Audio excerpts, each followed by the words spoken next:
Sir आपने जैसे कहा कि एक होप और पेशेंस बहुत बड़ा फैक्टर होता है। होम्योपैथी में कुछ भी मेडिसिन ऐसा नहीं है जहाँ पे हम बोलें कि नहीं जी उठाया और कहीं से भी कुछ भी मेडिसिन उठा के दे दिया, नहीं। क्या होम्योपैथिक में ऐसी चीजें होती है, कुछ साइड इफेक्ट है, कुछ होता है इन चीजों को लेकर? There are 2 ways of prescribing homeopathy. English की बात हो रही है, आजकल साइनस बहुत ज्यादा कॉमन हो गया है, तो क्या उसका इलाज है होम्योपैथी में? और होम्योपैथी में पूरी तरीके से। हेलो एवरीवन, नमस्कार। उम्मीद करती हूँ आप सब ठीक होंगे। आज हमारे साथ बहुत ही खास गेस्ट मौजूद हैं जिन्होंने पिछले 23 साल से अपनी होम्योपैथिक की दुनिया में बहुत से लोगों को क्योर किया है। मैं वेलकम करती हूँ डॉक्टर विकास सिंघल जी का। बहुत बहुत स्वागत है सर। जी नमस्कार, थैंक यू। सर वेलकम है एंड मैं जानना चाहूँगी आपका होम्योपैथी का सफ़र कैसा चल रहा है? देखिए, मैंने जिस टाइम पे होम्योपैथी का सफ़र शुरू किया, अगर मैं बात करूं राइट फ्रॉम 1998, तो जिस टाइम मैं पढ़ने के लिए चंडीगढ़ आया तो उतना अच्छा होम्योपैथी को लेके बहुत ज़्यादा अवेयरनेस नहीं थी। जी। और जब मैंने शुरू किया तो मुझे ऐसा लगता था कि मैंने शायद सही स्टेप लिया या नहीं लिया, बहुत सारे सवाल आते थे मन में। और धीरे धीरे जैसे जैसे पढ़ाई की और देखते चले गए कि बहुत सारे यूनिक तरह के केसेस, जहाँ किसी डिजीज़ में हम लोग बात करते हैं कि इसमें रिजल्ट्स नहीं आते, एलोपैथी से ठीक नहीं हो रही है, वो केसेस भी होम्योपैथी में ठीक होते हुए देखे। और हमारी जर्नी मेरी शुरू हुई थी चंडीगढ़ से। तो चंडीगढ़ में सेक्टर 20 में डॉक्टर JBD कैस्ट्रो सर थे, और मैं उनकी क्लिनिक पे जब देखता था कि रूमेटॉइड अर्थराइटिस के पेशेंट जो व्हील चेयर पे आए थे और नॉर्मल चल के जा रहे थे, तो वहाँ से इस तरह के मतलब केसेस देखते देखते देखते एक कॉन्फिडेंस डेवलप हुआ कि मुझे भी ऐसी एक रोरिंग प्रैक्टिस करनी है होम्योपैथी में। और वहाँ से चलते चलते आज चंडीगढ़ में बहुत अच्छा हम लोग काम कर रहे हैं जी। और लाखों लोगों की ज़िंदगी चेंज हो रही है थ्रू होम्योपैथी। जी। मैं जानना चाहूँगी सर कि इंस्पिरेशन कौन था, फैमिली, फ्रेंड्स या कोई और मेंटोर? हाँ, देखिए, फैमिली में अगर मैं बात करूँ ना अपनी, जिसको बोलते हैं ना कि एक बैकग्राउंड होती है, एक हिस्ट्री होती है, जी। तो वो मेरा शुरू हुआ एक्चुअल में। मेरे ब्रदर, एल्डर ब्रदर हैं, और उनका एक केस था ऑस्टियोमाइलाइटिस, उनको बोन इन्फेक्शन हो गया था। He was in 8th standard and मैं उस टाइम पे 6th स्टैंडर्ड में था। और जैसे ही मतलब वो उनको इन्फेक्शन हुआ, उसके बाद मल्टीपल सर्जरीज के बाद भी वो ठीक नहीं हुए। और उनको वो इन्फेक्शन हुआ था जैसे राइट लेग के नीचे, हमारे घुटने के नीचे की जो हड्डी होती है उसको हम लोग मेडिकली टिबिया बोन बोलते हैं। उनको टिबिया बोन में इन्फेक्शन हुआ, और डॉक्टर ने अल्टीमेटली उसको काटने के लिए बोल दिया कि अब आप इनका पैर कटवा लो।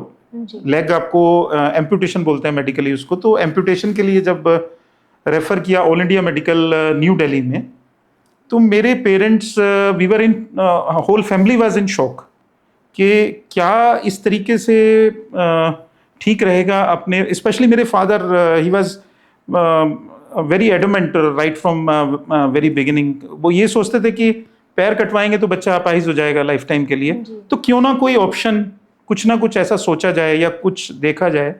तो इन द मीन टाइम हम ऐसा कुछ प्लान कर ही रहे थे। और I was in 6th standard, उतना नॉलेज नहीं होता है बंदे को बचपन में, बट एक चीज़ मेरे को समझ थी कि मेरे पेरेंट्स ने अगर वो डिसीजन ना लिया होता, होम्योपैथी उन्होंने अपनाई। एंड यू वॉन्ट बिलीव, जो डॉक्टर थे उन्होंने किस तरीके से जिस टाइम पे केस लिया मेरे ब्रदर का, तो उस टाइम पे उनकी लेग्स में मैगेट्स चल रहे थे प्रॉपर। इतना सीवियर इन्फेक्शन था। एक हम बोलते हैं ना कि एक सिंपल बैक्टीरियल इन्फेक्शन है, वहां पे मैगेट्स चल रहे थे।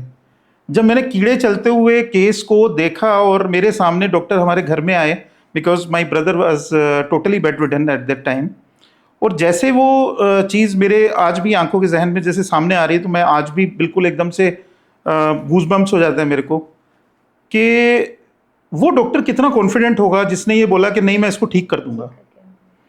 लेकिन कहते हैं इसमें 5 से 6 साल लग सकते हैं, 8 साल भी लग सकते हैं। अगर आप पेशेंस रखोगे तो मैं होम्योपैथी से ही इसको ठीक कर दूंगा। और मेरे ब्रदर उस टाइम पे 8th स्टैंडर्ड में थे, और 9th 10th 11th 12th उनका बेड पे ही हुआ है सारा। उसके बाद उन्होंने बीकॉम किया। बीकॉम में उन्होंने चलना शुरू किया था आफ्टर 6 years ऑफ ट्रीटमेंट, जो कि केवल होम्योपैथी दवाई से संभव हुआ। जहां पर एलोपैथी में बहुत बड़े बड़े डॉक्टर्स ने होप छोड़ दी थी और हमारे पेरेंट्स भी निराश हो गए थे। तो बीइंग जैसे कहते हैं ना कि बच्चे के ऊपर कोमल दिमाग, तो मेरा कोमल दिमाग इस चीज़ के लिए सोचता था बिकॉज उसको यूरिन, स्टूल सब कुछ बेड पे कराना पड़ता था। वो बचपन वो उस तरह का चाइल्डहुड मैंने बचपन में, जैसे होता है ना कि इतना कठोर आपकी लाइफ हो जाए, जी। तो कहीं ना कहीं मन में था कि ये मीठी गोलियों में क्या दे रहे हैं, क्या डाल रहे हैं ऐसा। ये होम्योपैथी की स्वीट पिल्स होती थी, बिल्कुल बिल्कुल। सिंपल, और कुछ उन्होंने लगाने के लिए, कुछ हमारे को सॉल्यूशन बनाने के लिए बताया कि ऐसे बनाएंगे। तो मेरे मदर उसी तरीके से बना के उसको लेप करते थे प्रॉपरली, और चीज़ें जो हैं वो टाइम टू टाइम हमें लगा कि 6-8 साल में सारा कुछ चेंज हो गया। जी। इनफैक्ट आप बिलीव नहीं करेंगे मेरी इस बात को आज, मतलब अगर मैं बात करूं, मेरे पास बहुत सारे डॉक्यूमेंट्री एविडेंस अभी तक भी मैंने संभाल के रखे हैं। एंड इस इन्फेक्शन को बोलते हैं ओस्टियोमाइलाइटिस, जी। Bone infection. और ये क्रोनिक ओस्टियोमाइलाइटिस का केस मेरे दिमाग में, जहन में चलता रहा। जैसे जैसे मेरे ब्रदर ठीक हुए, इन द मीन टाइम मैं भी पढ़ाई करके आगे आ गया, +2 हो गया। +2 के बाद I was doing BSc part 1, और मुझे किसी ने बताया, उतना अवेयरनेस भी नहीं था। नीट, जैसे आजकल तो नीट का एग्जाम होता है, मेडिकली हम क्वालिफाई करते हैं उसको, उसके बाद ही एडमिशन्स मिलती है। उस टाइम पे स्टेट PMTs हुआ करते थे, तो we belong to Uttar Pradesh, तो वहाँ पे हमारा जो है वो कंबाइंड प्री मेडिकल टेस्ट था, CPMT बोलते हैं उसको, वो मैंने क्लियर किया। और आफ्टर कंप्लीटिंग माई BSc मैंने BHMS ऑप्ट किया। और देखिए कुदरत ने आज वही हुआ, जैसे कहते हैं ना कि भी जिस चीज़ को आप मन में सोचते हैं और ध्यान करते हैं, आज मेरे पास सबसे ज़्यादा जो केसेस हैं वो बोन इन्फेक्शन के हैं। तो ये आप मेरी प्रेरणा भी कह सकते हैं, इंस्पिरेशन भी कह सकते हैं, या ऐसा भी कह सकते हैं कि फैमिली की बहुत बड़ी सपोर्ट थी कि ओस्टियोमाइलाइटिस में अगर होम्योपैथी से तेरा भाई ठीक हुआ है, तो क्यों ना इस सिस्टम से हम दुनिया को भी मदद करें। और टाइम आया और चेंज हुआ, सारी आज लाइफ चेंज हो गई है। मेरे ब्रदर जो हैं वो अभी माइक्रोमैक्स कंपनी में लीगल एडवाइज़र के तौर पे काम कर रहे हैं। उन्होंने at the age of 22 years उन्होंने साइकिल चलाना सीखा। At the age of 22 years के बाद ही 20-22 साल के हो गए थे, BCom किया, MCom किया, फिर आगे LLB हुई, बहुत सारी चीज़ें हमारी लाइफ में होती रही। इन द मीन टाइम मैंने BSc कर लिया, और मेरा ध्यान था कि होम्योपैथी में पढ़ें, तो आज यहाँ तक आ गए। जी। सर, आपने जैसे कहा कि एक होप और पेशेंस बहुत बड़ा फैक्टर होता है, बिकॉज होम्योपैथी और एलोपैथी का अगर कंपैरिजन करूं तो शायद कभी खत्म नहीं होगा, पर फिर भी एलोपैथी की जो असर है वो शायद लोग आजकल बहुत फास्ट हो गए हैं, बट होम्योपैथी होप भी मांगता है और पेशेंस भी मांगता है साथ में। जी बिल्कुल, यहाँ पे मैं थोड़ा सा आपको करेक्ट भी करना चाहूँगा। आज से अगर हम 20 ईयर्स 30 ईयर्स पुराने सिस्टम की तरफ जाएं, जहाँ पे होम्योपैथी में उतनी रिसर्च और एडवांसमेंट्स नहीं थे, अब क्या है, एविडेंस बेस्ड मेडिसिन हैं। होम्योपैथी में कुछ भी मेडिसिन ऐसा नहीं है जहाँ पे हम बोलें कि नहीं जी उठाया और कहीं से भी कुछ भी मेडिसिन उठा के दे दिया, नहीं। आज central council of research and homeopathy, हमारे यहाँ CCRH आयुष डिपार्टमेंट के अंडर में आता है, जो कि बहुत सारे तरह की रिसर्च कंडक्ट करते हैं पर्टिकुलर डिजीज़ के लिए, पर्टिकुलर मेडिसिन के लिए। जैसे ही वो रिसर्च कंप्लीट होती है तभी वो मेडिसिन मार्केट में आती हैं, उससे पहले आप मार्केट में वो मेडिसिन भी नहीं देख सकते हैं। मतलब अब जो नया इंट्रोडक्शन है उसमें क्या है कि होम्योपैथी में होप तो चाहिए, बट मैं जो पेशेंस वाला वर्ड है इसको यहाँ पे थोड़ा सा रेक्टिफाई करूँगा कि बहुत फास्ट रिजल्ट्स। हम अपने क्लिनिक में पेशेंट्स को बोलते हैं कि आपको बुखार भी है ना, आपको जुकाम हुआ है, खांसी हुआ है, आपको एलर्जी का प्रॉब्लम हो गया, सडनली आपको डेंगू फीवर, अभी तो बहुत कॉमन चल रहा है, अभी हमारा ये महीना अक्टूबर 24 कर रहे हैं हम लोग, और इसमें पिछले महीने में सबसे ज़्यादा पेशेंट्स हमारे पास डेंगू फीवर के थे। तो उसमें होम्योपैथी में best of the best results. Fever जो है वो आपका फास्ट आप डाउन कर सकते हैं। आप कफ कोल्ड जो भी मोस्टली हम लोग कहते हैं ना, इन्फेक्शन के बाद ये चीज़ें रह जाती हैं कि किसी को टॉन्सिल्स हो गए तो टॉन्सिल्स के बाद कफ रह गया, तो हमारे यहाँ होम्योपैथी में हर चीज़ को जड़ से ठीक किया जाता है। This is the major difference. तो वहाँ पे पेशेंस रखने की जरूरत नहीं है। जो जितना टाइम एलोपैथी में एंटीबायोटिक्स कम करते हैं उतना टाइम में होम्योपैथी में हम लोग इन्हीं स्वीट पिल्स से, और बच्चों को देनी भी आसान है। अगर किड्स की बात करें तो उनको भी देनी आसान है, अगर हम ओल्ड एज पेशेंट्स की बात करें तो उनको भी देनी बड़ी आसान है। सर, जैसे अभी आप हम लोग बात कर रहे हैं कि अभी डेंगू बहुत ज़्यादा फैल रहा है और भी चीज़ें बहुत है, कोल्ड कफ, तो क्या होता है कि जब एंटीबायोटिक हम नॉर्मल लेते हैं तो ड्रिजीनेस बहुत रहती है, नशा बहुत चढ़ता है दवाई का, बहुत ज़्यादा एक सिर भारी हो जाता है। सो क्या होम्योपैथिक में ऐसी चीज़ें होती है, कुछ साइड इफेक्ट है, कुछ होता है इन चीज़ों को लेके? नहीं, एज सच अगर हम बात करें, देखिए ये सब कुछ डिपेंड करता है डॉक्टर किस तरह से मेडिसिन को प्रिस्क्राइब करते हैं। There are 2 ways of prescribing homeopathy. एक हम लोग होम्योपैथी में देते हैं मीठी गोलियां, एक होता है मिक्सचर होम्योपैथी जिसको हम लोग मिक्सो होम्योपैथी बोल देते हैं। वहां पे डॉक्टर्स क्या कर रहे हैं, क्योंकि just to get proper and the fast results, तो लोग जल्दबाजी में, अब जो नए बडिंग डॉक्टर्स हैं या बहुत सारे पुराने डॉक्टर्स भी मिक्सचर ऑफ मेडिसिन यूज करते हैं। अब फॉर एग्जांपल आपको अगर एक एक्स पेशेंट है और एक्स पेशेंट को कफ एंड कोल्ड का प्रॉब्लम हुआ और हमारे पास आए, तो एक मेथड तो ये है कि मैं उसको एक cough syrup, just like allopathy, that is not exactly homeopathy, that is allo homeopathy, तो वो एक तरह से उस तरह से कफ सिरप भी दिया जाए। एक है कि मैं क्लासिकल होम्योपैथी, जैसे जो हम लोग कर रहे हैं, तो क्लासिकल होम्योपैथी में हम लोग क्या करते हैं, उसका सिम्टम्स लेंगे, sign and symptoms are the language of the disease. जैसे जैसे उसके साइन एंड सिम्टम्स को हम प्रॉपरली स्टडी करते हैं, उसके बाद जब उसको एक प्रॉपर दवाई दी जाती है, तो उसके बाद उसको ना तो किसी कफ सिरप की जरूरत है, उसकी खांसी भी जो है वो एंटीबायोटिक्स से भी जल्दी उसको ठीक हो जाएगी, प्लस डिजीज का अपरूटमेंट होगा, यानी डिजीज जड़ से खत्म होती है, जो कि एंटीबायोटिक्स से या किसी भी इस तरह के सिस्टम से। मैं किसी सिस्टम को कंडेम भी नहीं कर रहा हूँ, बट पर्सनली मैंने ऐसा देखा है इतने सालों की प्रैक्टिस में कि पेशेंट का वेलफेयर जो है वो सबसे टॉप पे होना चाहिए जी। और हमारे सभी पेशेंट्स, मोस्टली हम सभी को बोलते हैं कि जब भी आपको कोई एक्यूट प्रॉब्लम हो ना, तब हमारे पास जरूर आए, क्योंकि हमें भी मालूम पड़ता है कि हमारी होम्योपैथी में, मेडिसिन में कितनी पावर है, और वो लोग जाके अपने आप बताते हैं पेशेंट्स 10 लोगों को, 20 लोगों को, कि मेरे को खांसी थी यार, मैंने भी होम्योपैथिक मेडिसिन ली, मेरे को एलर्जी हो गई थी और सांस नहीं आ रहा था, डॉक्टर ने पंप लगा दिया था कि तेरे को इनहेलर लेना पड़ेगा। मोस्टली आजकल सभी ने देखा होगा एलर्जी के केसेस में इनहेलर्स दे देते हैं, पंप्स दे देते हैं डॉक्टर्स, तो हम लोगों ने उसको प्रॉपरली होम्योपैथिक मेडिसिन से हम मैनेज करते हैं। 80% केसेस में हमें इनहेलर्स देने की जरूरत ही नहीं पड़ती। जी, सही, इनहेलर्स की बात हो रही है। आजकल साइनस बहुत ज़्यादा कॉमन हो गया है, मतलब मुझे लगता है कि हर दूसरे इंसान को आजकल साइनस की प्रॉब्लम है, स्नीजिंग की प्रॉब्लम है, वेदर वो एल्डर है या whether it is a younger person. जी, सो क्या उसका इलाज है होम्योपैथी में? बिल्कुल है जी। साइनोसाइटिस, कई प्रकार का साइनोसाइटिस होता है, उसमें मेजर अगर हम बात करें तो allergic sinusitis is quite common, जो कि इंडिया में कैसे तेजी से क्यों बढ़ा है, इंडिया में नहीं पूरे वर्ल्ड वाइड में बात करूं, बिकॉज हमारा तो डेवलपिंग कंट्री है और डस्ट का जो एनवायरनमेंट है, रोड्स पे आप कहीं जाएंगे तो कहीं कंस्ट्रक्शन चल रहा है तो डस्ट, बट नेचुरल है कि वहाँ पे डस्ट वाला एनवायरनमेंट मिलेगा ही मिलेगा। तो हमारा जो डेवलपिंग कंट्री होने की वजह से हमारे पास जो एलर्जिक जो प्रॉब्लम्स हैं, उस तरह के केसेस बहुत ज़्यादा आते हैं साइनोसाइटिस में, और होम्योपैथी में पूरी तरीके से जड़ से ठीक किया जा सकता है साइनस को। और साइनस कई प्रकार का होता है, जैसे मैंने बताया, allergic sinusitis is quite common, और साइनोसाइटिस में हमारा स्पेशली ये मैक्सिलरी साइनोसाइटिस होता है, ऐसे नेजो मैक्सिलरी साइनोसाइटिस भी होता है, फ्रंटल साइनोसाइटिस भी होता है, डिफरेंट डिफरेंट टाइप्स के साइनोसाइटिस के प्रकार हैं। और हर तरह के साइनोसाइटिस में बिना सर्जरी किए साइनस की जो सर्जरी है that is very very painful, and you won't believe, बहुत सारे पेशेंट्स ऐसे हैं हमारे पास जिन्होंने 2-2 बार सर्जरीज कराई, फ्रंटल साइनस की सर्जरी हो गई, आपके मैक्सिलरी साइनस, और उसको पंक्चर करके उसकी सर्जरी की जाती है। तो यानी आपके फेस पे स्कार मार्क्स भी आप देख सकते हैं, बाद में सर्जरी के बाद स्कार मार्क्स भी हैं, प्लस जो advance of the advance surgeries कराने के बाद भी पेशेंट ठीक नहीं हो रहे थे, वो होम्योपैथी में प्रॉपर मेडिसिन लेने के बाद पूरी तरह से ठीक है, जिनकी दवाइयां बंद हैं, लेकिन हम लोग उसको प्रॉपरली, जैसे कहते हैं ना, मॉनिटरिंग भी करते हैं। बाद में 6 महीने बाद कॉल करेंगे, हमारे क्लिनिक से कॉल जाएगा कि हाँ जी अभी आप कैसा फील करो। तो बहुत सारे केसेस हैं, नो डाउट फेल्योर सभी सिस्टम्स में होते हैं, हर एक सिस्टम की अपनी एक लिमिटेशन भी है। बिल्कुल, हम ये नहीं कह रहे हैं कि एलोपैथी जो है वो, हम किसी सिस्टम को कंडेम नहीं करते हैं।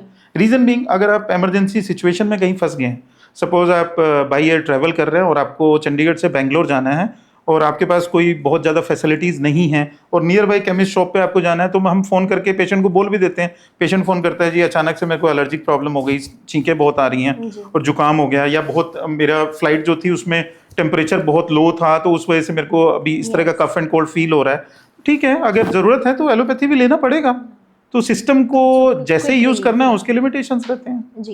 सो सर, और कौन से ट्रीटमेंट्स इंट्रोड्यूस हुए हैं जो आजकल बहुत से व्यूअर्स को नहीं पता? बिकॉज होम्योपैथी में जैसे हम साइनस की बात करें, कफ कोल्ड की, विच इज़ वेरी कॉमन, तो ऐसे और क्या नए ट्रीटमेंट्स इंट्रोड्यूस हुए हैं जो हमारे दर्शक जान सकते हैं?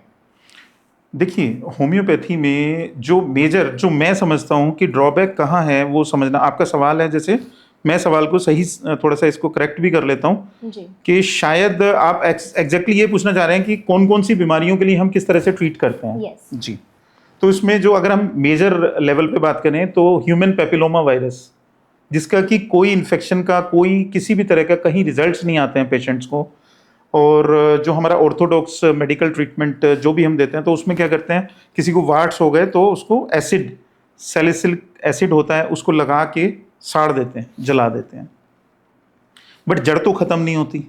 पेशेंट को वो वार्ड्स या वो जो वायरल इन्फेक्शन है अंदर से ठीक नहीं हुआ तो उसको वो वार्ड्स दोबारा से आ जाएंगे। एचपीवी का जो एक तरह से प्रेजेंटेशन रहती है वार्ड्स, मस्से देखे होंगे सभी ने, मस्से हो जाते हैं किसी को कहीं भी किसी भी लोकेशन पे मस्से हो सकते हैं। एनल वार्ड्स बड़े कॉमन हैं, हमारे जेनिटल्स पे वार्ड्स हो जाते हैं। This is very very common now days. और ये इन्फेक्शन पूरी तरह से अगर हमें जड़ से ठीक करना है तो केवल होम्योपैथी से ठीक होता है, पूरी तरह से ठीक होता है। तो एचपीवी इस तरह का इन्फेक्शन हुआ, ऐसे ही हर्पीस सिम्प्लेक्स वायरस, एचएसवी के हमारे पास बहुत केसेस हैं। बोन इन्फेक्शन का मैंने पहले आपको बताया, टोंसिलाइटिस, साइनोसाइटिस और पाइल्स, हेमरोइड्स आपने सुना होगा, जो जिन लोगों को कॉन्स्टिपेशन ज़्यादा रहती है तो उनको पाइल्स की समस्या बड़ी बड़ी कॉमन है। आपका एनल एरिया में अगर स्वेलिंग हो गई है तो उसका कोई ट्रीटमेंट नहीं है। एलोपैथिक मेडिकल साइंस में आप किसी गैस्ट्रोस्कोपिक सर्जन के पास जाएंगे तो वो बोलेंगे हम इसकी सर्जरी कर देते हैं, बट सर्जरी करने से भी जहां रेक्टिफिकेशन नहीं हुई, सर्जरी करने के बाद भी ठीक नहीं हुआ, फिर भी वो पेशेंट होम्योपैथी में आते हैं और होम्योपैथी में ठीक होके जाते हैं। और इसीलिए शायद मैं ये भी ऐड करना चाहूंगा कि इसीलिए शायद होम्योपैथी के साथ ये जुड़ गया है कि होम्योपैथी में बीमारियों की जो दवाइयां हैं बड़ी लंबी चलती हैं। अब इसमें वही बात आ गई कि बीमारी जितनी पुरानी होगी ट्रीटमेंट उतना ही लंबा चलाना पड़ेगा। जैसे बोन इन्फेक्शन की मैंने बात की, तो अगर केस ही 10 साल पुराना है और 10 साल में उसकी 5 सर्जरीज हुई हैं किसी पेशेंट की, तो हम आते ही उसको 6 महीने में कोई रिजल्ट नहीं दे सकते। हम बताते हैं पेशेंट को कि जैसे मेरे ब्रदर का केस मैंने आपको बताया कि उसमें हमारे को 6 साल 8 साल लगे, तो वो 8 साल का पेशेंस हमने रखा। हमारी पूरी फैमिली को वो चीज़ बियर करनी पड़ी, बिकॉज अल्टीमेटली हमें उनकी लेग को सेक्रीफाइस करने से बचाना था।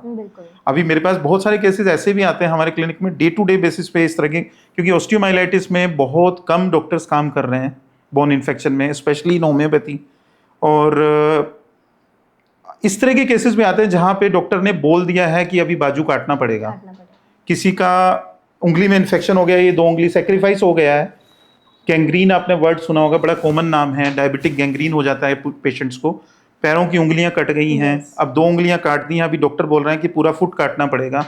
तो वो तो एक तरह की जो क्रिपल्ड लाइफ है वो एक लास्ट सॉल्यूशन हो सकता है। Surgery should be treated as only the last option. जब होम्योपैथी, आयुर्वेदा, योगा, अगर किसी भी सिस्टम से पेशेंट को रिजल्ट मिल रहा है, कहाँ बुरा है? पेशेंट को तो रिजल्ट से मतलब है ना, है ना। तो मैं तो अपने पेशेंट्स को हमेशा सलाह देता हूँ कि कुछ भी हो आप एक बार ट्राई तो करो, अपने एरिया में रहो। जरूरी नहीं कि हमारे ही क्लिनिक में आना है, अपने नियर बाई में कहीं भी क्लासिकल होम्योपैथिक डॉक्टर, उसको आप सर्च करें नियर बाई क्लासिकल, आजकल तो गूगल की फैसिलिटी है, तो आप नियर बाई जो है वो होम्योपैथिक डॉक्टर से अपना सर्च करें। क्लासिकल होम्योपैथिक डॉक्टर का थोड़ा सा प्रेस्क्रिप्शन थोड़ा डिफरेंट रहता है, तो हम लोग सजेस्ट करते हैं कि आप क्लासिकल होम्योपैथी में ही जाएं। जी सर, एक प्राइसिंग बहुत बड़ी चीज़ है होम्योपैथी में, बिकॉज कई लोगों को ना मिथ है कि दवाई सस्ती है तो शायद असर नहीं करेगी। ये बहुत बड़ा फैक्टर है। और एलोपैथिक दवाइयाँ इतनी महंगी होती हैं, कई लोगों के लिए अफोर्डेबल है बट कईयों के लिए नहीं है। But I think homeopathy is a thing जो सबके लिए अफोर्डेबल है, बट प्राइसिंग को लेके लोग बड़ा लाइक सोचते हैं इस चीज़ को लेके। सो आप उसमें क्या कहना चाहेंगे?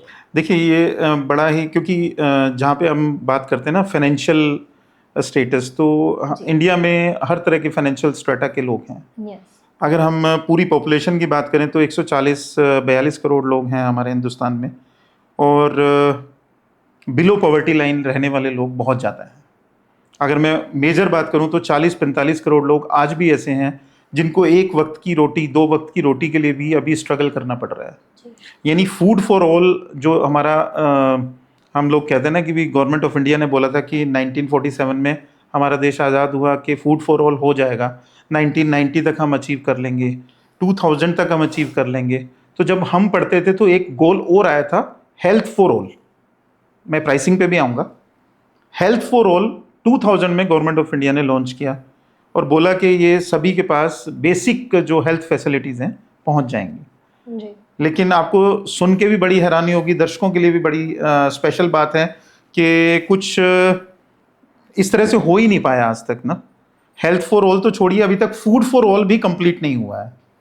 तो हम बात करते हैं जैसे कि फूड फॉर ऑल कंप्लीट नहीं हुआ, हेल्थ फॉर ऑल कंप्लीट नहीं हुआ, तो बात अब आ जाएगी आपके फाइनेंस की। जैसे आपने बात किया कि इसमें प्राइसिंग को लेके जो है ना होम्योपैथी में, तो जब लोगों को ये बेसिक फैसिलिटीज़ अगर गवर्नमेंट लेवल पे अगर मिलें तो डेफिनेटली चीज़ें सस्ती होंगी। और अगर हम बात करें होम्योपैथी की और हम बात करें प्राइवेट डॉक्टर्स की, तो प्राइवेट डॉक्टर तो अपना, क्योंकि डे टू डे एक्सपेंसेस हैं, तो जो प्राइवेट क्लिनिक्स हैं उसमें हो सकता है मेडिसिन थोड़ी सी एक्सपेंसिव भी हो, लेकिन तब भी होम्योपैथी एलोपैथी से कहीं ज़्यादा सस्ती है, चीपर मेडिसिन है कंपैरेटिवली। बट वो डिपेंड यही करेगा कि पेशेंट को बीमारी किस तरह की है। कईयों की मेडिसिन जो है वो 200 रुपया में भी ठीक हो जाएगी, किसी को बीमारी ऐसी है तो उसको 2000 भी लगेंगे, किसी को 20,000 भी लगेंगे। वो डिपेंड करता है कि कितने ड्यूरेशन की मेडिसिन हम ले रहे हैं। हाँ, इतना जरूर जो आपका जो सवाल था कि क्योंकि फाइनेंस की अगर हम बात करें तो वो उसमें लेवल रहेगा, जो बंदा जिस लेवल का है अब उसको उतना ही अफोर्डेबिलिटी होगी। कोई अगर 500-700 रुपया रोज का कमाता है तो वो अपनी डिजीज के लिए वो 2000 रुपया तो नहीं लगाएगा। तो इस तरह के केसेस भी आते हैं, उसके लिए हमारे पास तो चलो हमने क्लिनिक में अपना एक अलग से एक सेटअप बनाया है जिसमें हम लोग बीपीएल ग्रुप्स के लिए अलग से कार्ड भी बनाते हैं ताकि बिलो पॉवर्टी लाइन लोग भी हमारे से बेनिफिट उठा सकें। उसके लिए भी अलग से एक प्रोसेस है, उसके लिए हमारे क्लिनिक में लोग कॉन्टैक्ट भी करते हैं। जी सर, बीमारी को डिटेक्शन का ना अलग अलग तरीका होता है। जैसे एलोपैथी में अगर हमें कोई प्रॉब्लम हो, पहले 10 तरीके के टेस्ट होते हैं, कुछ भी चीज़ें होती हैं। बट यहाँ अगर मैं एक होम्योपैथिक डॉक्टर के पास जाऊँ तो वो मुझे दवाई देकर ही भेजेंगे। जी। तो मतलब ये क्या राज है इस चीज़ का कि वहाँ हम इतने टेस्ट करवाने पड़ते हैं तो जाके बीमारी का पता लगता है, फिर हमें दवाइयाँ दी जाती हैं, उसके बाद साइड इफेक्ट्स भी होते हैं उन दवाइयों का। जी। तो इधर क्या रहता है? देखिए, एलोपैथी है चाहे होम्योपैथी है, आयुर्वेदा है, सिद्धा है, यूनानी सिस्टम है, हमारे यहाँ 5-6 तरह के सिस्टम इंडिया में पूरे पॉपुलर हैं। जी। यहाँ आपकी भी इंफॉर्मेशन के लिए और दर्शकों की इंफॉर्मेशन के लिए ये चीज़ मैं ज़रूर थोड़ा सा बताना चाहूँगा कि एजुकेशन के हिसाब से देखा जाए तो तकरीबन सब्जेक्ट सभी में सेम है। अब हमारे पास जब हमने पढ़ाई करनी है, स्टडी करनी है, तो हमें ह्यूमन एनाटॉमी ये पढ़ना ही पड़ेगा कि बॉडी में है क्या, कितनी बोन्स हैं, कहाँ कहाँ कौन कौन से मसल्स हैं। ऐसी फिजियोलॉजी, ये भी एक डिफरेंट सब्जेक्ट है, वो सभी को पढ़ना है, चाहे आयुर्वेदिक डॉक्टर है चाहे होम्योपैथिक डॉक्टर है। तो जब हमारी पढ़ाई जो है वो स्टडी जो है वो तकरीबन सेम है, तो मुझे ऐसा नहीं लगता कि डायग्नोसिस में कहीं कोई इशू है। हाँ, आपका जो सवाल है मैं एक चीज़ समझ पा रहा हूँ कि डायग्नोसिस तो होना बहुत ज़रूरी है। रीज़न बीइंग वो एलोपैथी हो चाहे आयुर्वेदा हो चाहे होम्योपैथी हो, जैसे जैसे बीमारी का डायग्नोस होगा, सपोज कोई पेशेंट आया कहता है गले में दर्द है, तो अब गले में दर्द हो रहा है तो गले के दर्द के लिए हमें ये भी देखना पड़ेगा कि उसको टॉन्सिल्स तो नहीं बढ़े हुए हैं। हमने टॉन्सिल्स चेक किए, टॉर्च लगाया, टॉन्सिल्स चेक किए, लेकिन क्लैरिटी से मालूम नहीं पड़ रहा है, बट बंदे के गले में दर्द है। जी। तो अचानक गले में दर्द एक दिन से नहीं है, कहता है मेरे को तो 10 दिन से हो रहा है, टॉन्सिल्स आर नॉर्मल, तो उस केस में हमें एक्सरे कराना मैंडेटरी है। उस केस में पेशेंट का स्कैन करवाया हमने तो मालूम पड़ा कि उसको तो वॉइस बॉक्स के अंदर इन्फ्लेमेशन है, या उसको लेरिंग्स हमारा वॉइस बॉक्स होता है, लेरिंग्स में कोई ट्यूमर डेवलप हो गया, कोई उसमें गांठ है, तो उसको आइडेंटिफाई करना, डायग्नोसिस करना बहुत इंपॉर्टेंट है। यहाँ मैं ये चीज़ जरूर ऐड करूंगा क्योंकि क्वालिफिकेशन सेम होने की वजह से भी डॉक्टर्स क्या करते हैं, सब कुछ एजुकेशन है बराबर है, लेकिन वही बात आ जाती है कि लेवल की। अब जिस डॉक्टर ने पढ़ाई ही नहीं की है तो वो तो डायग्नोसिस की तरफ ध्यान ही नहीं देगा, वो सिंपली होम्योपैथिक मेडिसिन निकाल के दे देगा कि गले में दर्द है, लेकिन वो जानना बहुत जरूरी है उसको ट्यूमर की वजह से दर्द है कि टॉन्सिल्स की वजह से दर्द है। तो ऐसे बहुत सारे रीजंस, किसी को हेडेक है, माइग्रेन है, हर तरह के केस में डायग्नोसिस बनाने के लिए हमें जहां जितने रिक्वायर्ड टेस्ट हैं वो कराने ही पड़ेंगे। उसके लिए एलोपैथी को मैं क्रिटिसाइज नहीं करता हूँ। मॉडर्न मेडिसिन का एक फीचर सबसे अच्छा है जो कि उन्होंने ग्रो किया है पिछले तकरीबन 150-200 साल में, that is technology. Now they are well connected with the technology. अगर MRI, सिटी स्कैन्स, ये सब चीज़ें ना होती, या किसी ट्यूमर हो गया किसी को, तो उसके बाद उसका हम लोग एक FNAC करके टेस्ट कराते हैं, फाइन नीडल एस्पिरेशन साइटोलॉजी, जो इस तरह के जो प्रोसेस हैं ये अगर डेवलप ही ना हुए होते तो बहुत सारी बीमारियां ठीक करने से हम लोग रह जाते। तो टेक्नोलॉजी के एडवांसमेंट को, हम मॉडर्न मेडिसिन के एडवांसमेंट को विद होम्योपैथी यूज कर सकते हैं। और मुझे तो ऐसा ही लगता है, मैं बार बार कहता हूँ कि पेशेंट के वेलफेयर से तो ऊपर कुछ भी नहीं है। इनफैक्ट मेरा अपना ड्रीम एक ही है कि एटलीस्ट होम्योपैथी को लेके लोगों के मन में जितने भी सवाल जवाब हैं वो शायद खत्म हो जाएंगे अगर हम इसको एक कंबाइंड मेडिकल सिस्टम के तौर पे देखें, जिसके लिए US और कनाडा जैसे डेवलप्ड कंट्रीज जो हैं आने वाले टाइम में इस तरह का ड्रीम बना रहे हैं। सर, आपने टेक्नोलॉजी की बात करी, मैं यहाँ टेक्नोलॉजी और अवेयरनेस दोनों की बात करूँगी। आज भी हम अवेयरनेस ही जगा रहे हैं लोगों के लिए, व्यूअर्स के लिए। जी। सो बहुत बार ऐसा होता है कि मिसलीडिंग की जाती है, कुछ व्यूज़ और कुछ कमाई के लिए लोगों को मिसलीड किया जाता है और लोग मान भी लेते हैं, बिकॉज ऑब्वियसली आज भी हम अगर इकट्ठे बैठे हैं जी। लोगों के लिए बैठे ताकि उन्हें हम अच्छी इन्फॉर्मेशन दे सकें। बिल्कुल। बट यहाँ एज अ व्यूअर मैं जानना चाहूँगी कि अगर कोई मिसलीडिंग कर रहा है या क्या कर रहा है तो उससे कैसे बचें और कैसे पता लगेगा कि यार ये चीज़ गलत है। देखिए मैं मोस्टली पेशेंट्स को अपने हमेशा एक बात ज़रूर बोलता हूँ कि feelings are more important than your actions. आप कोई भी काम करें, आप जिस भावना से वो काम करेंगे ना, आपको रिजल्ट्स उस फीलिंग्स की, उस भावना की वजह से आते हैं। बहुत सारे लोग, बहुत सारे पेशेंट्स इस तरह के जो चेंजेस हुए हैं टाइम टू टाइम, टेक्नोलॉजी को लेके उलझ गए। सबसे ज़्यादा जो इम्पोर्टेंस है किसी भी ट्रीटमेंट में, दैट इज़ फीलिंग्स। अगर डॉक्टर का फीलिंग जो है वो सही नहीं है, जैसा कि आप पूछना चाह रहे हैं कि कैसे इस चीज़ को आइडेंटिफाई करें कि कोई मिसलीडिंग एडवर्टीजमेंट बना के और बोल रहे हैं कि नहीं हम इस चीज़ को ठीक कर देंगे। पहली चीज़ तो ये है कि गवर्नमेंट ऑफ इंडिया की तरफ से भी ये चीज़ें बैन होनी चाहिए। मैं इस चीज़ के बिल्कुल फेवर में हूँ कि बहुत सारा डॉक्टर्स को इस तरह की जो मिसलीडिंग एडवर्टीजमेंट्स हैं उन पर रोक लगानी चाहिए। आयुष डिपार्टमेंट को भी मैं अपने इस जो वीडियो है इसके माध्यम से भी मैं कहना चाहूँगा कि आयुष डिपार्टमेंट को भी बहुत सारी चीज़ें अपनी मॉनिटरिंग करके जहाँ उनको लगता है कि मिसलीडिंग है उस पर काम करना चाहिए। बीइंग अ प्राइवेट डॉक्टर, हम लोग तकरीबन हर बीमारी में पेशेंट को एक चीज़ ज़रूर बोलते हैं, सही है या गलत वो आपको खुद आइडेंटिफाई करना है, पेशेंट के वेलफेयर के लिए काम करना है। पेशेंट जो है वो पैसा देने की मशीन नहीं है कि हमें केवल उससे पैसा लेना है या हम उससे केवल पैसा लेते रहें, या डॉक्टर्स उसको केवल ऐसा समझ लें कि मुझे कहना नहीं चाहिए, मुझे नहीं पता ये प्लेटफॉर्म इस चीज़ के लिए है कि नहीं, बट आज बलि का बकरा जो है वो पेशेंट ही बन रहा है। कोई डॉक्टर के पास आप पाइल्स के इलाज के लिए जाते हैं और वो आपको सीधा स्कैन लिखता है, आपके कई तरह के टेस्ट करवा रहा है। शायद हो सकता है पेशेंट को सिंपल कॉन्स्टिपेशन होती है और उसकी वजह से भी पाइल्स डेवलप हुए हैं। आप सिंपली होम्योपैथिक मेडिसिन दें और उसका शायद 200-400 रुपये में ट्रीटमेंट ही हो जाता, जिसके लिए उसको बहुत एडवांस टेस्ट लिख दिए गए हैं। तो वहाँ पे पेशेंट को भी थोड़ा सा अवेयर होना पड़ेगा। और आजकल तो गूगल का ज़माना है, तो लोग हमारे पास तो लोग सर्च करने के बाद ही आ रहे हैं। आजकल लोग अवेयर हो रहे हैं, मतलब हेल्थ को लेके अवेयरनेस बढ़ रही है, ट्रीटमेंट्स को लेके भी अवेयरनेस बढ़ रही है। लोग सर्च करते हैं, एक एक चीज़ लोग स्टडी करके भी आते हैं। मेरे को याद है परसों हमारे पास एक केस आया टॉन्सिल्स के लिए। तो जैसे छोटी बच्ची थी तो उसका केस पहले उसके फादर ने पहले देखा, best doctor in Chandigarh for tonsillitis. कहते हैं डॉक्टर साहब आपका नाम तो नहीं उसमें कहीं बीच में मुझे दिखाई दिया, बट फिर मेरे एक फ्रेंड थे, मैंने उनको फ़ोन किया तो दे सेड कि नहीं हमारी बेटी को भी ऐसे सेम प्रॉब्लम था तो आप वहाँ पे दिखाओ। यानी आज भी देखिए गूगल होने के बावजूद भी माउथ टू माउथ जो पब्लिसिटी है ना वो आपकी तभी होगी जब आप कुछ करके दिखाएंगे। तो जैसा मैंने बोला कि feelings are more important than your actions, ये चीज़ समझनी बहुत जरूरी है। जी सर आप अवेयरनेस की बात कर रहे थे, मैं जानना चाहूँगी कि पहले के टाइम में और अब के टाइम में अवेयरनेस का बहुत फ़र्क है, बट डू यू थिंक कि अभी भी और अवेयरनेस की ज़रूरत है हमारे लोगों को? बिल्कुल है जी। और मैं इस चीज़ को हम लोग अपने क्लिनिक में भी पेशेंट्स को बोलते हैं कि जितना आप अवेयर रहेंगे, जैसे कोई भी पेशेंट है, अवेयरनेस इसलिए भी चाहिए कि क्या सही हो सकता है और किस सिस्टम से बेटर सही हो सकता है, ये जानने का राइट जो है, जैसे हम बोलते हैं ना राइट टू इन्फॉर्मेशन, तो right to get proper information for their health professional, ऐसा भी गवर्नमेंट ऐसा कुछ आने वाले टाइम में लेके भी आ सकती है कि इस तरह के राइट्स जो हैं वो पेशेंट के पास होने चाहिए कि वो क्या आइडेंटिफाई किस तरीके से करें। इसके लिए हालांकि हमने कुछ क्वेश्चंस, अपने कुछ मीटिंग्स होती हैं हमारी जैसे रेगुलर स्टेट लेवल की, तो उसमें हम उठाते भी हैं, हमारी एसोसिएशंस हैं तो उसमें हम लोग रेगुलरली उठाते हैं कि पेशेंट की अवेयरनेस के लिए क्या किया जाए। क्योंकि जब तक पेशेंट अवेयर नहीं होगा तब तक कोई भी सिस्टम, एलोपैथी हो, आयुर्वेदा हो, होम्योपैथी हो, ये कोई भी सिस्टम ने काम करना है तो ग्रोथ आएगी, तो वो ग्रोथ तभी आएगी जब पेशेंट अवेयर होगा।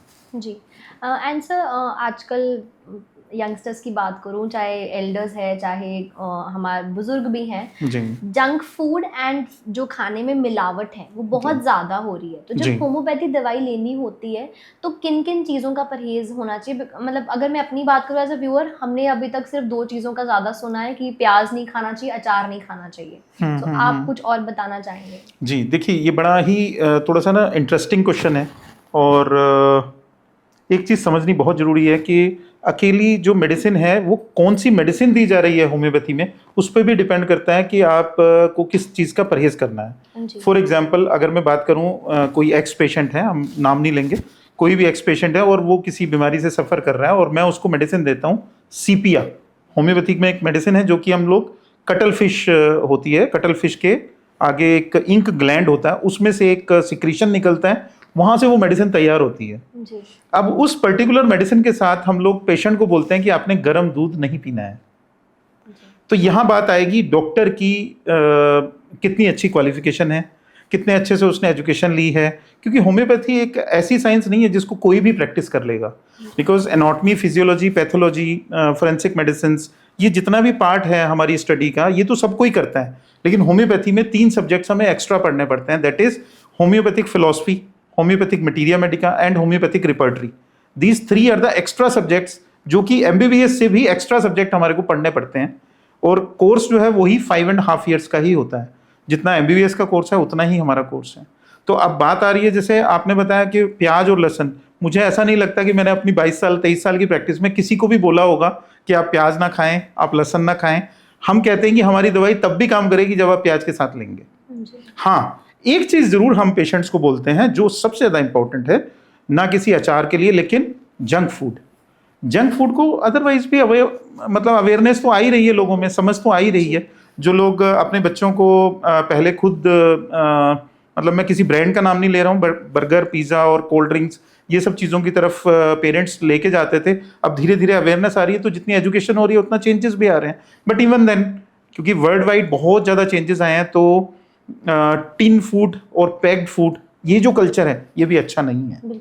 और जैसा आपने होम्योपैथी में मेन सवाल किया, तो एज सच प्रॉपर प्रिकॉशंस किसी भी चीज़ का लेना है तो वो डिपेंड करता है डॉक्टर की काबिलियत के ऊपर, किस तरह की मेडिसिन देनी है, उस मेडिसिन के हिसाब से अगर कोई परहेज होना है वही परहेज पेशेंट को बताया जाए। बिकॉज जनरलाइज्ड परहेज बताने से क्या होता है कि बहुत सारे जो मास पब्लिक है वो कई बार ये सोच लेती है कि नहीं, इसमें तो परहेज ही बहुत बताते हैं जी, तो मैं क्या करूंगा, मैं तो सिंपल, ठीक है जी, मैं केमिस्ट से गोली लेके खा लूंगा, एलर्जी की सिट्रिजिन की गोली मिलती है इजीली और 2 रुपए की गोली आएगी, मैं तो उसी से ठीक हो जाऊंगा, बंदे को ऐसे लगता है। लेकिन अगर आप एक क्वालिफाइड डॉक्टर के पास जाएंगे किसी भी ट्रीटमेंट के लिए तो ज़्यादा बेटर रहेगा। बिल्कुल।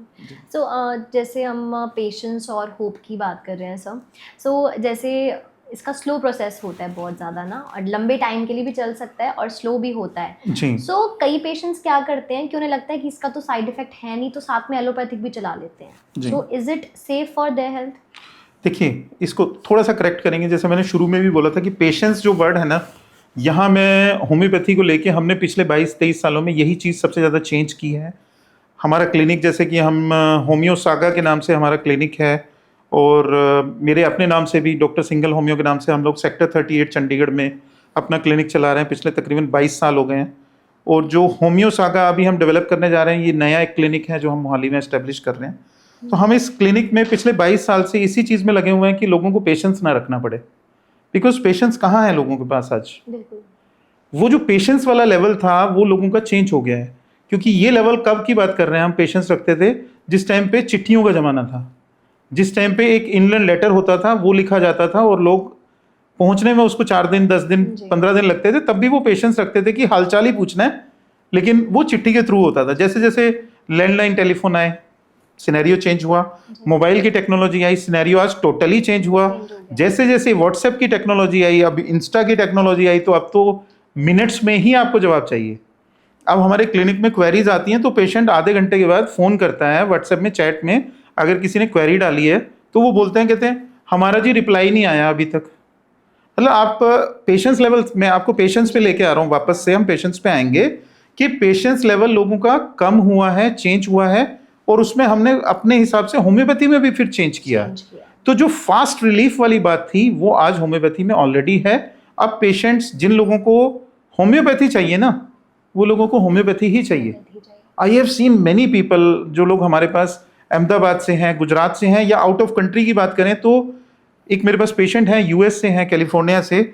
अगर उनको कोई भी छोटी से छोटी प्रॉब्लम भी होगी, they will call me and they will ask for homeopathic medicine कि डॉक्टर मेरे को ना वो दवाई सूट नहीं करती, आपको मालूम है एलोपैथी से मेरे को साइड इफेक्ट होते हैं। तो वो जो पेशेंस वाला लेवल है वो मेरे ख्याल से वहाँ चेंज हो गया है जी, है ना। और टाइम टू टाइम जैसे जैसे अब गवर्नमेंट नए नए प्रोजेक्ट्स लेके आ रही है होम्योपैथी को लेके, तब भी बहुत ज़्यादा चेंजेस आने वाले टाइम में मैं एक्सपेक्ट कर रहा हूँ कि और ज़्यादा चेंजेस आएंगे, रेडिकल चेंजेस आएंगे। जी। तो सर आपने क्या नया सीखा है? और क्योंकि जैसे जैसे जर्नी बढ़ती जा रही है, इंसान हर रोज़ कुछ ना कुछ सीखता है। जी। सो मेरा मेन क्वेश्चन है कि आप पेशेंट्स को कैसे मोटिवेट करते हैं कि you should have patience and you should have that hope कि नहीं, जल्दी ठीक होगा? जी, देखिए यहाँ मैं एक एग्जांपल के साथ आपको इसको थोड़ा सा लुक्रेटिव बनाना चाहूँगा, इसको थोड़ा सा इजीली हमारे दर्शकों को, व्यूअर्स को सब चीज़ें समझ में आए। जी। फॉर एग्जांपल पेशेंट आता है रूमेटॉइड आर्थराइटिस, बड़ा कॉमन बीमारी है आजकल, और एल्डरली एज में, यंग एज में भी है वैसे तो। मेरे पास तो 30 इयर्स की एज का भी एक पेशेंट है, चाहे हम एनकाइलोजिंग स्पॉन्डिलाइटिस नाम ले लें या रूमेटॉइड आर्थराइटिस नाम ले लें। वहाँ पे पेशेंट को जो रूमेटोलॉजिस्ट है या कोई ऑर्थोपेडिक सर्जन है या ऑर्थोपेडिक डॉक्टर है, वो एडवाइस कर रहे हैं कि आपको लाइफ टाइम मेडिसिन लेनी पड़ेगी, पेन किलर्स पे रहना पड़ेगा। एक लेवल आ जाता है जहाँ पे पेन किलर्स के साथ साथ आपको डॉक्टर बोल देता है कि पेन किलर से काम नहीं चलेगा तो आपको स्टीरॉइड पे डालेंगे।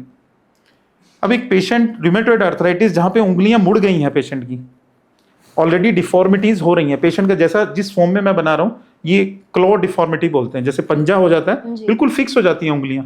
अब ऐसी कंडीशन में पेशेंट हमारे पास आएगा, हम पेशेंट को शुरू में ही बताते हैं कि आपने क्या करना है, एलोपैथिक मेडिसिन छोड़नी नहीं है। एलोपैथिक मेडिसिन में स्टीरॉयड है, अगर आप स्टीरॉयड एकदम से छोड़ देंगे तो उसके विथड्रॉल सिम्टम्स होते हैं। जैसे ही आप स्टीरॉयड बेस्ड कोई भी मेडिसिन है या पेन किलर आप लंबे टाइम से खा रहे हैं, उसको अचानक से छोड़ेंगे तो उसका नुकसान होगा। तो हम पैरेलल होम्योपैथिक मेडिसिन देना चालू करते हैं। धीरे धीरे उसके जो साइड इफेक्ट्स, एलोपैथी के साइड इफेक्ट्स हैं, उसको होम्योपैथी में कवर करते हैं। धीरे धीरे पेशेंट को विड्रॉल कराते हैं मेडिसिन का। धीरे धीरे, जैसे फॉर एग्जांपल अगर किसी का 5 mg का स्टीरॉयड चल रहा है, उसको हम घटा के 4 mg पे लेके आएंगे आफ्टर 2 मंथ्स 3 मंथ्स, जैसे जैसे पेशेंट की कंडीशन स्टेबलाइज होगी। बिकॉज पेशेंट की सेंसिटिविटी और पेशेंट की रिएक्टिविटी, ये दो चीजें हमें हमेशा चेक करनी होती हैं।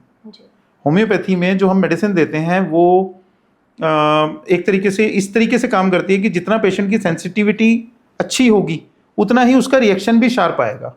तो पेशेंट की सेंसिटिविटी और रिएक्टिविटी को चेक करके फिर हम पेशेंट की जो मेडिसिन है, एलोपैथिक मेडिसिन है, उसको विड्रॉल भी कर सकते हैं और पैरेलल दोनों मेडिसिन दी जा सकती हैं। जैसा कि मैंने पहले भी इस बात को टच किया कि हमें एक ऐसा सिस्टम देखना चाहिए जिसमें पेशेंट का वेलफेयर टॉप पर हो। अगर पेशेंट खुश है और पेशेंट धीरे धीरे बेटर हो रहा है, वो कभी भी ना तो एलोपैथी छोड़े और ना ही होम्योपैथी छोड़े।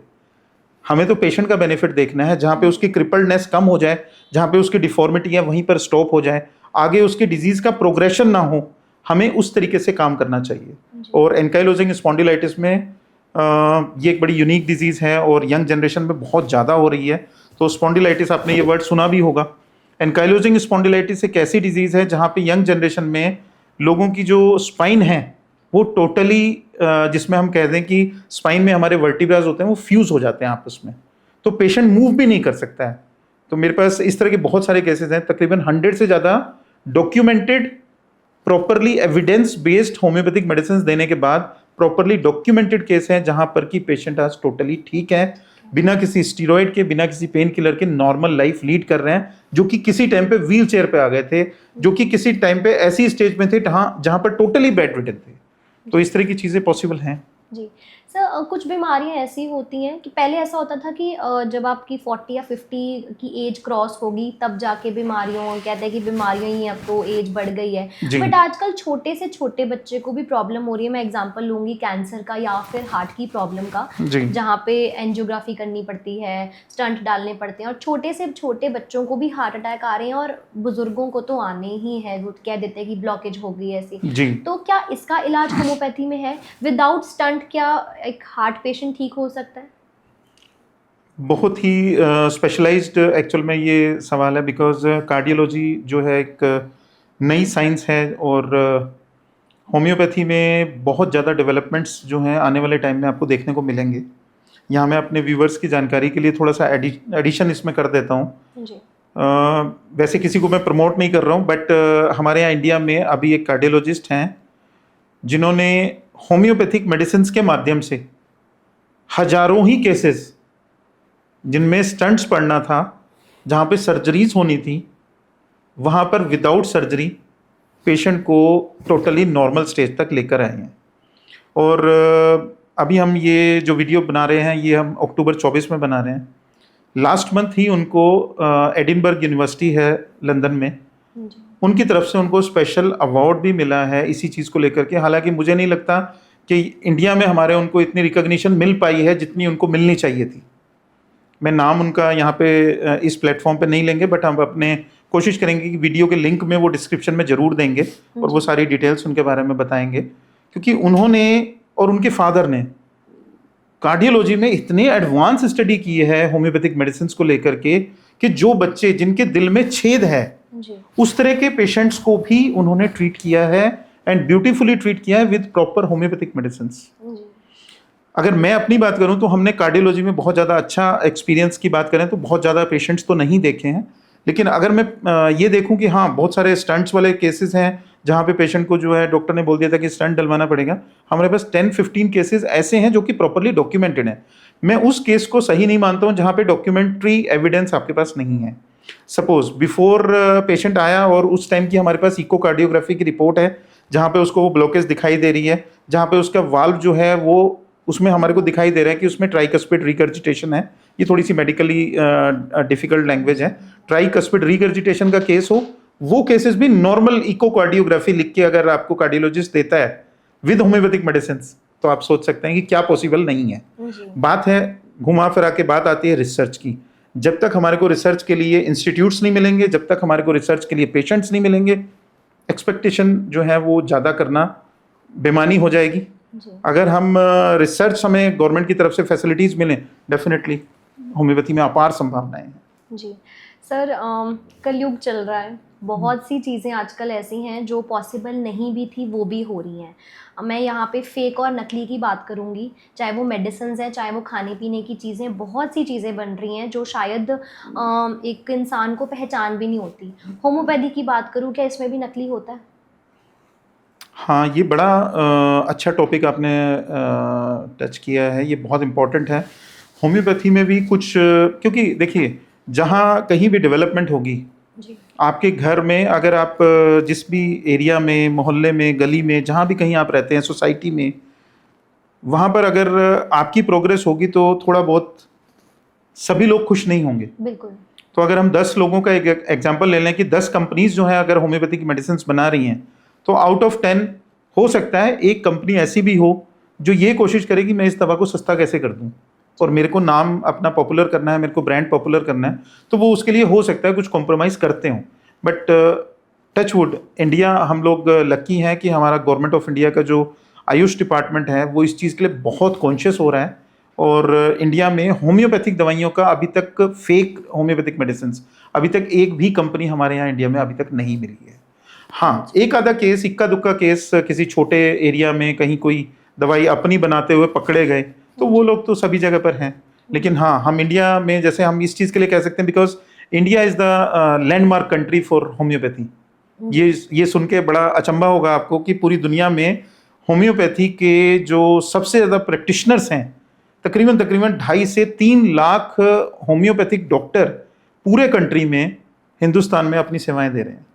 अब उसमें मेजॉरिटी जो है, अगर मैं बात करूं तो हजारों ही डॉक्टर होंगे केवल शायद जो कहीं गवर्नमेंट डिपार्टमेंट के साथ जुड़े हैं, बाकी तो सब प्राइवेट प्रैक्टिशनर हैं। तो इस तरह का जो डाटा है, हम लोग अपना जो हमारा ब्रांड है होम्यो सागा के थ्रू हम लोग कोशिश कर रहे हैं कि उनकी जो जर्नी है, एक तरह से जर्नी ऑफ हीलिंग की बात कर रहे हैं होम्यो सागा में हम लोग, और हम कोशिश कर रहे हैं कि जो डोर टू डोर जाकर भी अगर हमें करना पड़ेगा तो हम उन डॉक्टर्स के केसेस को, जिन केसेस में डॉक्यूमेंट्री एविडेंस हमें मिलेंगे, जहाँ केस वेल डॉक्यूमेंटेड होगा, हम उसको केस को प्रेजेंट करेंगे। बड़े लेवल्स के जर्नल्स तक वो केस जाने चाहिए। जैसे मेडिकल जर्नल होता है, एक लैंसेट करके एक जर्नल है, ऐसे ही नेशनल जर्नल ऑफ होम्योपैथी करके हमारे भी यहाँ पे रिसर्च पब्लिकेशंस होती हैं इंडिया में। तो उस तरह के केसेस जो हैं वो वहाँ पर पब्लिश किए जाएँ और लोगों तक ये आवाज़ पहुँचाई जाए कि होम्योपैथी में आगे कितनी पॉसिबिलिटीज़ हो सकती हैं। जी।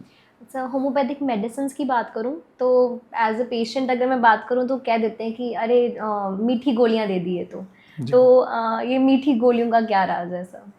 देखिए, मीठी गोलियों का बड़ा सिंपल सा है, इसका कोई ज़्यादा मतलब अगर मैं दर्शकों की भाषा में बात करूं तो बहुत ज़्यादा इसमें कुछ है नहीं समझाने के लिए। कुछ जो हम लोग मीठी गोलियों की बात करते हैं होम्योपैथी में, ये शुगर पिल्स होती हैं। लोगों को ऐसा लगता है कि शायद सुक्रोज से हम लोग गोलियां बनाते हैं, जो ये नॉर्मल हम लोग केन शुगर जो होती है, केन शुगर यानी जो गन्ने से निकलती है हमारे यहाँ इंडिया में, उसी से हमारी सारी दवाइयाँ जो हैं बनती हैं। और मीठी गोलियाँ, ये अलग अलग नंबर के ग्लोब्यूल्स बनाए जाते हैं साइज के हिसाब से। तो मीठी गोलियाँ तो हैं, लेकिन वो केवल एक डिस्पेंसिंग व्हीकल है। यानी अगर हमने किसी को दवाई देनी है, एक्स दवाई है हमारी, मैं दवाइयों के नाम इसलिए नहीं ले रहा हूँ, बहुत सारे लोग इस बात को बड़ा पकड़ते हैं कि मेरे को डॉक्टर ने ना बेलाडोना बताया था टॉन्सिल्स के लिए, तो मैं एक काम कर, तू बेलाडोना ले ले। yes. तो ये चीज़ ना मेरे को बड़ी अटपटी लगती है, because sign and symptoms are the language of disease. अब हमने सिम्टम्स तो मैच नहीं किए।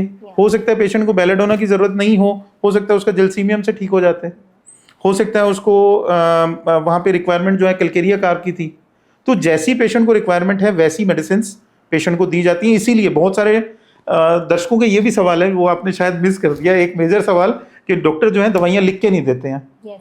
डॉक्टर अपने पास से दवाइयाँ देते हैं जी। yeah. तो ये बड़ा एक सवाल होता है, कहते हैं जी मेरे को दवाई क्या दी है जी, मेरे को पता नहीं है। नहीं, ऐसा नहीं है, आप डॉक्टर से दवाई लिखवा सकते हो, लेकिन डॉक्टर आपको बना के इसलिए दे रहे हैं क्योंकि हमारा दवाई को बनाने का एक प्रॉपर मेथड है जी। जो होम्योपैथिक डॉक्टर हैं उनकी फार्मेसी आपको हमेशा उनके क्लिनिक के साथ ही मिलेगी, क्योंकि वो दवाइयाँ खुद बना के दे रहे हैं। उसका रीजन ये है कि उसमें जो पोटेंसी बेस्ड हमारा क्राइटेरिया रहता है वो टोटली डिफरेंट है। एलोपैथी में फिक्स गोलियां हैं, फिक्स परसेंटेज है। हमें पेशेंट स्पेसिफिक मेडिसिन देनी है, हमें डिजीज स्पेसिफिक नहीं देना है। फॉर एग्जाम्पल 2 बच्चों को टॉन्सिलाइटिस हुआ तो आप ट्राई करिए, एग्जाम्पल भी है और आप ट्राई भी कर सकते हैं अपने घर में। आपके घर में है या आपके आंढ गुआंढ में, पड़ोसी में, कहीं ना कहीं आप देख सकते हो। तो नियर बाई में आपने देखा कि 2 बच्चों को टॉन्सिलाइटिस, 4 बच्चों को हुआ है, 2 बच्चों को एलोपैथी दीजिए, 2 बच्चों को होम्योपैथी दीजिए, you will feel the difference. जो एलोपैथिक डॉक्टर ने प्रिस्क्रिप्शन दिया होगा वो तो आप बाजार से खरीद के लेके आए ना दवा सारी, और जो होम्योपैथी है वो डॉक्टर ने खुद दिया था। होम्योपैथी दवाइयाँ देने के बाद पेशेंट जो है वो 4 दिन में, 6 दिन में, 7 दिन में मैक्सिमम नॉर्मल हो जाएगा। एलोपैथी में एक मेडिसिन लेगा, उसके बाद दूसरे साइड इफेक्ट के लिए दूसरी मेडिसिन जोड़नी पड़ेगी। तो अभी कफ सिरप चल रहा है जी, अभी ये चलाना पड़ेगा, कोई बात नहीं, अभी एंटीबायोटिक्स की वजह से मेरे को डायरिया हो गया तो उसके लिए अलग से मेडिसिन ऐड करनी पड़ेगी। तो वो साइड इफेक्ट्स क्यों हो रहे हैं? बिकॉज वहाँ पे पेशेंट स्पेसिफिक मेडिसिन नहीं है, डिजीज स्पेसिफिक है। ट्राई टू अंडरस्टैंड एंड ये जो डिफरेंस है यही हमें समझना भी है। सर, होम्योपैथी की मेडिसिन में अल्कोहल भी यूज होता है? बिल्कुल होता है। अल्कोहल अगेन जैसा स्वीट पिल्स है ऐसे ही अल्कोहल वो केवल एक डिस्पेंसिंग मीडियम है। अल्कोहल में, alcohol is the natural preservative. अगर आप पुराने जमाने के, कभी जैसे आपने बीच में अचार की बात की, तो अचार या कोई सिरका, हमारे घरों में विनेगर बड़ा यूज होता था, अब उतना ज्यादा नहीं होता। अब तो मतलब मार्केट से ही लोग बना बनाया लाते हैं, पहले घरों में बनता था सिरका। उसका रीजन क्या था कि सिरके के अंदर आप प्याज डाल के रख दो, 2 महीने तक प्याज खराब नहीं होगा। तो जब एक छोटी सी एक एसिटिक एसिड होता है सिरके के अंदर, जिस वजह से हमारा जो प्याज है वो प्रिजर्व्ड रहता है, लेकिन उसकी भी एक शेल्फ लाइफ है। यानी एसिटिक एसिड है, उसकी एक शेल्फ लाइफ है, लेकिन इथाइल अल्कोहल हमारे यहाँ यूज किया जाता है एज अ प्रिजर्वेटिव, और उसकी भी एक कॉन्सेंट्रेशन होती है प्रॉपर। उस कॉन्सेंट्रेशन में ही उसको हम लोग NS करके एक अलग सॉल्यूशन होता है, उसके हिसाब से परसेंटेज बनाते हैं, उसी के हिसाब से उसको बनाया जाता है। तो मेडिसिन का एक तरह से डिस्पेंसिंग व्हीकल है, यानी मेडिसिन हमें ऐड करनी है, बट अल्कोहल में इसलिए रखी जाती है क्योंकि वो प्रिजर्वेटिव का काम करता है। स्वीट पिल्स में इसलिए दी जाती है ताकि सभी लोग ले सकें, simple remedy for all ages. जैसे हम लोग होम्योसागा में तो हमारी ब्रांड लाइन ही यही है कि सिंपल मेडिसिन बनाते हैं, लेकिन वो सभी लोग ले सकते हैं, चाहे वो छोटा है, छोटे बच्चे को भी। मेरे पास, मुझे याद है कि हम एक 4 महीने की बच्ची का हमने ऑस्टियोमाइलाइटिस का केस ठीक किया था कोरोना टाइम में। जिस टाइम में ऑस्टियोमाइलाइटिस तो छोड़िए आप, छोटी से छोटी, बड़ी से बड़ी किसी भी बीमारी का इलाज कहीं भी नहीं हो रहा था, उस टाइम पे वो बच्ची का, 4 महीने की बच्ची, आप सोचिए 4 महीने की बच्ची को हमने होम्योपैथिक मेडिसिन से ठीक किया, जिसकी 2 उंगलियां काटने के लिए डॉक्टर ने बोल दिया था। 4 महीने की बच्ची की उंगलियां कितनी छोटी छोटी होंगी आप सोच सकते हैं, इमेजिन करके सोचिए। उसको केवल एक मॉस्किटो बाइट हुआ था, मॉस्किटो बाइट के बाद उसकी उंगली गल गई और डॉक्टर ने सर्जरी की। ये डॉक्यूमेंटेड केस है, हमारे क्लिनिक में पर्सनली आके कोई भी चेक कर सकता है। PGI में सर्जरी हुई और केस भी रिमोट एरिया का है, पंजाब का, तो वहाँ से इस तरह के केसेस आए और उसकी आज दोनों उंगलियां सही सलामत हैं और पूरी तरह से नॉर्मल है वो बच्ची। तो होम्योपैथी में तो इस तरह की पॉसिबिलिटीज भी हैं। तो बात रह जाती है मीठी गोलियों की, अगर ना होती मीठी गोलियां तो शायद उसको दवाई देना बहुत मुश्किल होता। तो ये एक मैंने छोटा सा एग्जाम्पल देके आपको बताया। जिसमें मीठी गोलियों का जो कॉन्सेप्ट है वो उसका कैसे बेनिफिट होता है पेशेंट को। सो सर आपके फ्यूचर प्लान्स क्या हैं एंड आप किन और चीज़ों पे, जैसे बोन इन्फेक्शन में तो आपकी स्पेशलिटी है ही, जी। और किन चीज़ों पे आप वर्क कर रहे हैं? देखिए हमने जो अपने फ्यूचर प्लान्स में लिया है होम्योपैथी को लेके, मोस्टली जो लोगों के अंदर मिसकंसेप्शन है specially for the surgical disease condition, जैसे टॉन्सिलाइटिस की हमने बात की, गले में टॉन्सिल्स हो गए, बोलते हैं टॉन्सिल्स पक गए, एक काम करो डॉक्टर के पास जाओ, ईएनटी वाले डॉक्टर ने इनको सर्जरी एडवाइस की है। आपने साइनस की बात की थी, साइनस की सर्जरी कर दो। जो सर्जिकल डिजीजेस हैं मॉडर्न मेडिसिन में, और कुछ ऐसी सर्जरीज हैं जिनको हम अवॉइड कर सकते हैं, देन व्हाई नॉट। मेरा सवाल एक है, दर्शकों से भी है, कि क्यों नहीं एक बार ऑप्शन के तौर पे होम्योपैथी को ट्राई किया जाए, उसमें बुराई भी क्या है। अगर किसी के टॉन्सिल्स की सर्जरी से हम उसको बचाते हैं तो लाइफ टाइम के लिए हम उस तरह के जो इन्फेक्शन है उससे हम उसको बचा रहे हैं। रीजन बीइंग, टॉन्सिल हमारी बॉडी का एक प्रोटेक्टिव ऑर्गन है, एक लिम्फॉइड ऑर्गन होता है जिसको हम लोग मेडिकली लिम्फॉइड बोलते हैं। ऐसे ही ये इसको हम लोग नॉर्मल भाषा में एक आपका पुलिसमैन ऑफ द बॉडी आप कह सकते हो। जी। टॉन्सिल्स आपके इन्फेक्शन को पकड़ता है और वहीं पे उसको स्टेबलाइज करने की कोशिश करता है, दैट्स वाई उसका साइज बढ़ जाता है। लेकिन जैसे जैसे होम्योपैथिक मेडिसिन दी जाती है वो रिग्रेस भी होते हैं, टोटली रिग्रेस हो जाते हैं 3 महीने में, 6 महीने की दवा के बाद। तो पेशेंट तो एक तरह से उसको हम सर्जरी से बचा ही रहे हैं, प्लस अगर उसकी सर्जरी हो जाती है तो बाद में उसको इन्फेक्शन जल्दी जल्दी होगा, और अभी इन्फेक्शन केवल गले में था, बाद में सीधा चेस्ट में जाएगा। तो लोग बोलते हैं कि जी मेरे बच्चे को तो कफ एंड कोल्ड रहता ही है जी, इसको तो सारी पता नहीं कितना टाइम, तो बाद में पता लगा कि ओहो, जब केस स्टडी कर, टॉन्सिल्स तो जी हमने इसके रिमूव करा दिए थे जब ये 5.5 साल का था। कई बार डॉक्टर जो है वो गाइड कर देते हैं ईएनटी स्पेशलिस्ट की, इतने एज में आप इसके सर्जरी करा देना तो अब ये ठीक हो जाएगा। तो किसी ने 10 साल में करा लिया, किसी ने 12 साल में करा लिया। अगर सर्जिकली, मैं किसी को, मैं फिर से यहाँ बार बार बोल देता हूँ, हम किसी को क्रिटिसाइज नहीं कर रहे, हम एलोपैथी को क्रिटिसाइज नहीं कर रहे, हम मॉडर्न मेडिसिन को बुरा नहीं बोल रहे हैं, लेकिन जहाँ पे एटलीस्ट होम्योपैथी में, आयुर्वेदा में, सिद्धा मेडिसिन में, यूनानी मेडिसिन में या योगा के थ्रू अगर किसी को कोई बेनिफिट मिलता है तो आप लेने क्यों नहीं देते? आपको उसमें बुराई क्या है? हमारे को तो अच्छा है ना, हमारा पेशेंट, हमें तो पेशेंट ही ठीक करना है। क्यों नहीं एक ईएनटी डॉक्टर जो है वो टॉन्सिल्स के लिए पेशेंट को मेडिसिन देने के बजाय ये बोलता है हमारे पड़ोस में होम्योपैथिक डॉक्टर बैठे हैं, उनके पास आप दिखा लो, क्योंकि वो लोग रेफर नहीं करेंगे। लेकिन अगर हमारे पास 4th स्टेज ऑफ टॉन्सिलाइटिस का कोई केस आएगा, हम सीधा ईएनटी सर्जन के पास रेफर करेंगे, क्योंकि 4th स्टेज ऑफ टॉन्सिलाइटिस में होम्योपैथी हेल्पफुल नहीं है। हम अपने केसेस में सर्जरी की हेल्प ले सकते हैं, देन व्हाई डोंट दे? तो यानी मॉडर्न मेडिसिन को कोलैबोरेट करना चाहिए होम्योपैथी के साथ, आयुर्वेदा के साथ। ये अब गवर्नमेंट के ऊपर है, अब कितने चेंजेस आएंगे, लेट अस सी। जी सर, बहुत अच्छा लगा आपसे बातचीत करके। आखिर में मैं यही कहना चाहूँगी कि हमारे दर्शकों को क्या आप कुछ टिप्स एंड ट्रिक्स बताना चाहेंगे होम्योपैथिक मेडिसिन को लेके, या हमारे यूथ को कुछ मैसेज देना चाहेंगे तो ज़रूर। देखिए, बस मैसेज एक ही है, चाहे वीडियोज़ हैं, चाहे सोशल मीडिया है, मैसेज हमेशा एक ही रहा है। राइट फ्रॉम वेरी बिगिनिंग हम लोग बड़े कॉन्शियस रहे हैं होम्योपैथी को लेके, कि एटलीस्ट एक बार ट्राई तो करें। जी। जैसे वो अमिताभ बच्चन की ऐड आती है ना, मैं कई बार मेरे को बड़ी पॉपुलर ऐड है कि एक बार तो आइए हमारे गुजरात में। तो वो जो ऐड है ना, दैट इज कहीं ना कहीं ये लागू होती है कहीं ना कहीं होम्योपैथी में। एक बार तो आओ यार, एक बार तो ट्राई करो होम्योपैथी को। कौन सी ऐसी बीमारी है जिसको हम ट्रीट नहीं कर रहे हैं? एक्ने पिंपल्स हैं गर्ल्स में, यंग गर्ल्स में हो रहे हैं, हार्मोनल ट्रबल्स हैं, इनफर्टिलिटी के केसेस हैं जहाँ पे पेशेंट जो है 14 साल हो गए थे कि नहीं जी हमारी शादी को 14 साल हो गए, बच्चा नहीं है, वो भी होम्योपैथी में ठीक हो रहे हैं। वो भी पेशेंट्स को आज पूरी तरह से नॉर्मल है और बेबी है उनके पास। किस तरह से हमने कंसेप्शन, सब डॉक्यूमेंटेड केसेस हैं, आप क्लिनिक में आके चेक करिए। तो जब इस तरह के केसेस, मेरे अपने क्लिनिक में इतने सारे केसेस हैं, तो एक छोटे से क्लिनिक में अगर इतना कुछ हो सकता है तो आप सोच के देखिए कि जो 2-2.5 लाख डॉक्टर्स काम कर रहे हैं उनका कितना बड़ा एक, अगर हम पूरा डाटा पब्लिश करेंगे तो कितनी बड़ी रिसर्च हो जाएगी। ये क्लिनिकल रिसर्च है और क्लिनिकल रिसर्च से ऊपर कोई भी रिसर्च नहीं होती, राइट? सर, एक और इंटरेस्टिंग सवाल है बहुत ज़्यादा कि होम्योपैथिक जो मेडिसिन हैं या होम्योपैथिक साइंस की अगर बात करूं तो ये एक सूडो साइंस है या एक्चुअली एक मेडिकल टर्म है? ये जी, ये बड़ा ही हॉट टॉपिक रहा है पूरे यूरोप के अंदर। आज से तकरीबन आप कह सकते हैं कि आज से अगर हम बात करें 40 साल पहले की, तो होम्योपैथी को आप सूडो साइंस कह सकते थे। रीज़न बीइंग, कोई भी रिसर्च या कोई भी थ्योरी ऐसी आपके पास नहीं थी जिसमें ये प्रूव होता है कि ये मेडिसिन किस तरीके से काम करती हैं। या फॉर एग्जांपल जैसे आपने बीच में बात की थी स्वीट पिल्स की, जी। तो लोग होम्योपैथिक दवाइयों को लैब में लेके जाते थे कि हमें पता करके बता दो इसके अंदर कौन सी दवाई डाली है। तो अगर हम 40 साल पहले की बात करें तो वो हमारे पास टेक्नोलॉजी नहीं थी, लेकिन अगर हम आज की बात करें तो homeopathy is a complete medical science, और विद रिसर्च बेस्ड एविडेंस तो है ही हैं जो क्लिनिकल रिसर्च होती है, प्लस उसमें मैं एक चीज़ और मतलब एडिशन करूँगा कि ये जो सिस्टम है इसमें पूरी तरह से जो हमारी पढ़ाई है उसके ऊपर डिपेंड करेगा। अगर ये सूडो साइंस होती, जैसा कि विकिपीडिया में कई जगह पे लिखा है, यूरोप में कुछ कंट्रीज ऐसे हैं जो उसको फॉलो करते हैं, और या ऑस्ट्रेलिया की मैं बात करूं तो उसमें बड़ा एक, क्योंकि ये कंट्रोवर्शियल टॉपिक है, मैं बहुत ज़्यादा डिटेल में तो नहीं जाऊंगा, बिकॉज किसी के लिए हो सकता है मैं कुछ ऐसा कह दूं तो बड़ा मुश्किल हो जाएगा। बट हाँ, कंट्रोवर्सी इस चीज़ की है कि होम्योपैथी सूडो साइंस है या कंप्लीट मेडिकल साइंस है, तो इस चीज़ का रिप्लाई यही है, this is a complete medical science.